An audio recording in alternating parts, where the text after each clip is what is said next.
This was inevitable. Things have taken a major turn for the Toronto Maple Leafs as it pertains to not only the future of Mitch Marner and some of their players, but Brendan Shanahan himself, as some shocking new reports have dropped, revealing some huge details as it pertains to the Leafs' future. We'll write down exactly what those reports are surrounding Shannahan, as well as some other updates surrounding some Leafs players and their future. A ton to go over today, as well as some wild comments. Things keep getting crazier, ladies and gentlemen. Before we get into it, your guys' support has been unbelievable, and your support keeps getting crazier and crazier each day. It's unbelievable. We're getting very close to 20,000 subscribers. If you're part of the 70% who aren't subscribed to the channel, we're less than 1,000 subscribers away from 20,000. We're getting very, very close. If you want to help support Darius and myself throughout the offseason, we're going to be having videos every single day for you all, multiple videos a day and weekly live streams, so a ton to go over. But Darius, a lot to go over now, and obviously we've had videos this morning, this afternoon, Mitch Marner, all these different things. It's time to shift the focus now to Brendan Shanahan, as a new report has dropped revealing some very interesting details surrounding his future in Toronto. And it's inevitable at this point, and everyone is clamoring, fans are clamoring for this,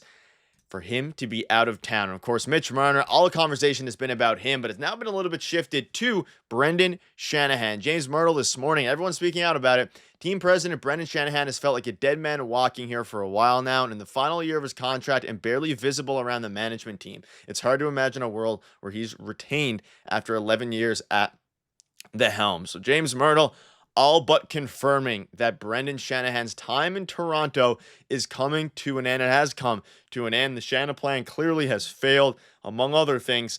And while the focus has been on Mitch Marner, is now starting to focus and shift a little bit, also still being on Mitch Marner, on the man at the top, which is Brendan Shanahan. And we saw some crazy video of him following, getting up at, like, I don't know, the fifth goal, whatever it was, of Shanahan looking sad. His time in Toronto has come to an end, according to all accounts. Yeah, I think that was the look of a man in that booth yesterday in one of the boxes that knows that he's gone at this point. And I'll backtrack to 2015 in a second because I want to go back there. But the plan failed. I think, logically speaking, 2 years ago, they should have traded Mitch Marner because they knew that it wasn't going to work out. I think you knew that already personally, like in 2021, 2022. But in 2023, you had the opportunity that summer to move off the player. And instead, he chose to move off of the GM, who, I thought Kyle Dubas should have been fired anyway, but he decided to do that first before dealing with Mitch Marner. So he decided to double down. No, we're going to stick with this player until the end of his contract. And now it looks like they're going to lose the player for nothing. That is a fireable offense. So this had to work this season for him to be retained, and it didn't. And I think a lot of us thought that it wasn't going to work. Obviously, you want to believe. We're all Leaf fans. You want to think that they're going to win. And obviously, after Game 5, a lot of people were talking about the offseason already. I was saying, let's play one more game. Let's see what happens. Then they went to Game 7, and they lost in the same way that they always do. This plan did not work. And when you go back to 2015, 2014,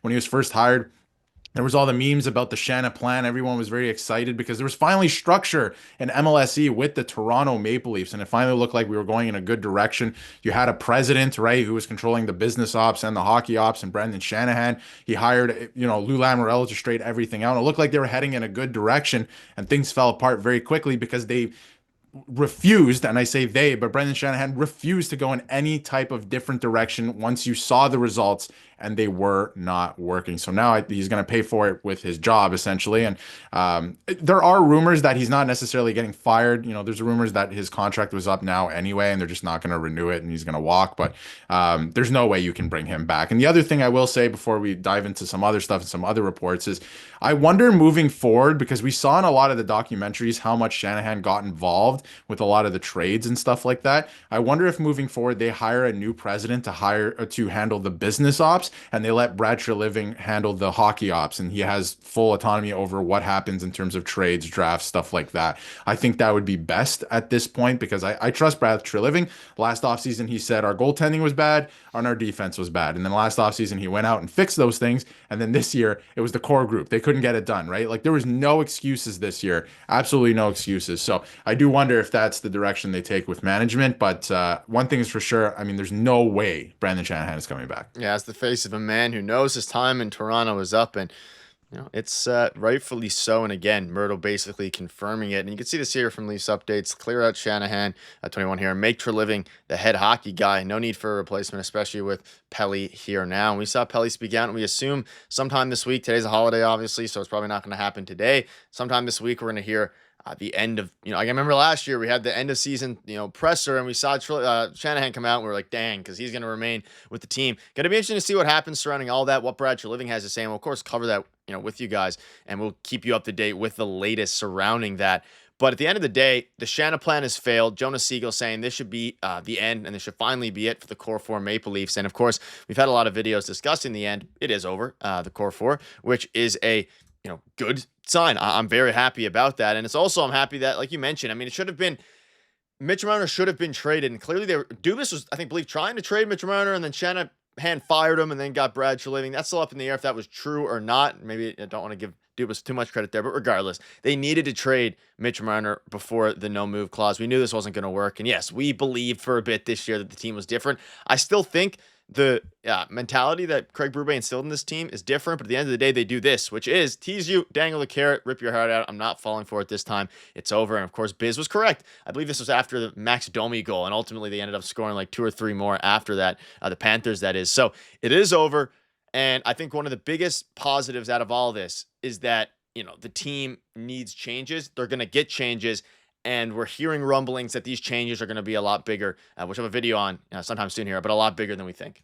Yeah, definitely. And I don't know if these guys are in agreement, in alignment. I don't know if you have to be in agreement to win a Stanley Cup, but a lot of this and a lot of the organization isn't in alignment. And I feel like the core four, a lot of them don't agree with what it takes to win. And I think, to backtrack with some of what you said, back in 2023, before Dubas was fired, he came out the season-ending press conference and said, yeah, things do need to change, actually. And I am going to look at everything. And I think at the time, I think he was actually talking about Nylander because he didn't have the contract extension. That was going to be a whole thing that next season.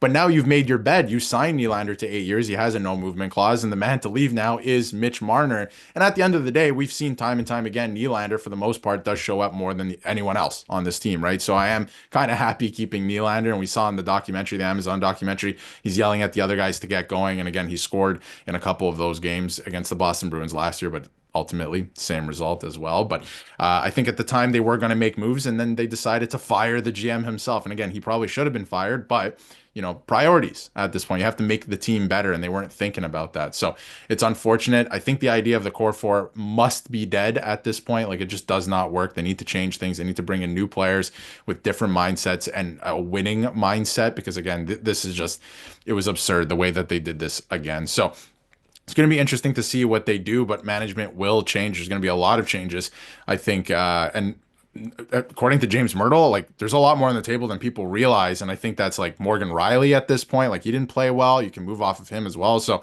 it's going to get pretty crazy here. I don't think they're going to rattle the cages too much in terms of like so much turnover, because they still want to be competitive and build this team up. But there's going to be significant core pieces that will not be here next year. Yeah, Myrtle said that. He also said some other things as well surrounding, Paul Maurice and all these different things. At the end of the day, it's really bad that, the media is kind of blaming the fans here when it has been the team that is the problem for years. And it's not like, they didn't lose. They made it to the cup last year and they lost this year. They haven't done anything in the 8+ years. So let us know down below what your thoughts are on this. We're going to have more videos coming, so make sure to stay tuned for all that. Thank you guys for watching. We'll see you later.